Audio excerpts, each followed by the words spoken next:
الحمد لله رب العالمين الصلاة والسلام على خاتم النبيين وعلى آله وصحبه أجمعين أما بعد فأعوذ بالله من الشيطان الرجيم بسم الله الرحمن الرحيم قال الله تعالى في سورة المائدة وَلَيَزِيدَنَّ كَثِيرًا مِّنْهُم مَّا أُنزِلَ إِلَيْكَ مِن رَّبِّكَ طُغْيَانًا وَكُفْرًا وَأَلْقَيْنَا بَيْنَهُمُ الْعَدَاوَةَ وَالْبَغْضَاءَ إِلَى يَوْمِ الْقِيَامَةِ كُلَّمَا أَوْقَدُوا نَارًا لِّلْحَرْبِ أَطْفَأَهَا اللَّهُ وَيَسْعَوْنَ فِي الْأَرْضِ فَسَادًا وَاللَّهُ لَا يُحِبُّ الْمُفْسِدِينَ۔ ترجمہ: اور اے محمد، یہ کتاب جو تمہارے پروردگار کی طرف سے تم پر نازل ہوئی ہے، اس سے ان میں اکثر کی شرارت اور انکار اور بڑھے گا، اور ہم نے ان کے باہم عداوت اور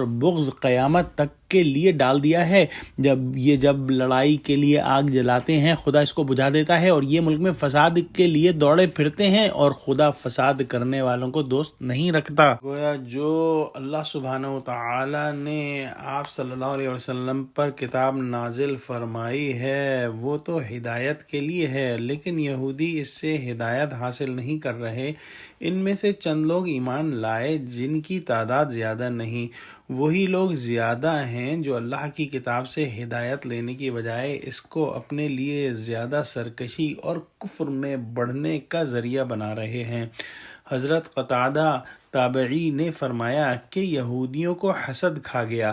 انہوں نے محمد صلی اللہ علیہ وآلہ وسلم سے اور عرب سے حسد کیا، اور اس وجہ سے قرآن چھوڑا اور محمد صلی اللہ علیہ وآلہ وسلم کی رسالت کے منکر ہوئے اور آپ کے دین کو نہ مانا، حالانکہ وہ آپ کو اپنی کتابوں میں لکھا ہوا پاتے تھے۔ پھر فرمایا کہ ہم نے قیامت تک ان میں دشمنی اور بغض ڈال دیا۔ گویا اللہ سبحانہ وتعالی نے ان میں مختلف فرقے بنوا دیے، ایک فرقہ دوسرے کا دشمن ہے، اور قیامت تک ان کی عداوت اور بغض کا یہی حال رہے گا۔ کچھ نے اس کا مطلب یہود و نصارہ لیا ہے کہ یہود و نصارہ آپس کے اندر ایک دوسرے کے دشمن ہوں گے، اور یہود نصارہ کی دشمنی ہمیشہ رہی ہے۔ یہ تو اس دور میں آ کے 100-125 سال سے ان کے درمیان دوستی ہوئی ہے۔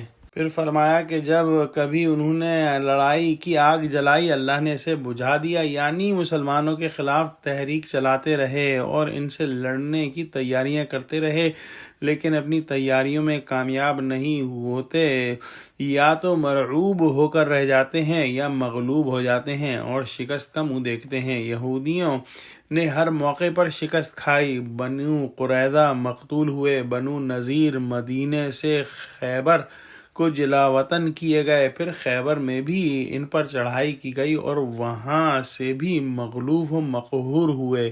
پھر فرمایا کہ یہ لوگ زمین میں فساد کرنے کے لیے دوڑتے ہیں، اور اللہ دوست نہیں رکھتا فساد کرنے والوں کو، لہٰذا یہ اللہ کے محبوب بندے نہیں ہیں۔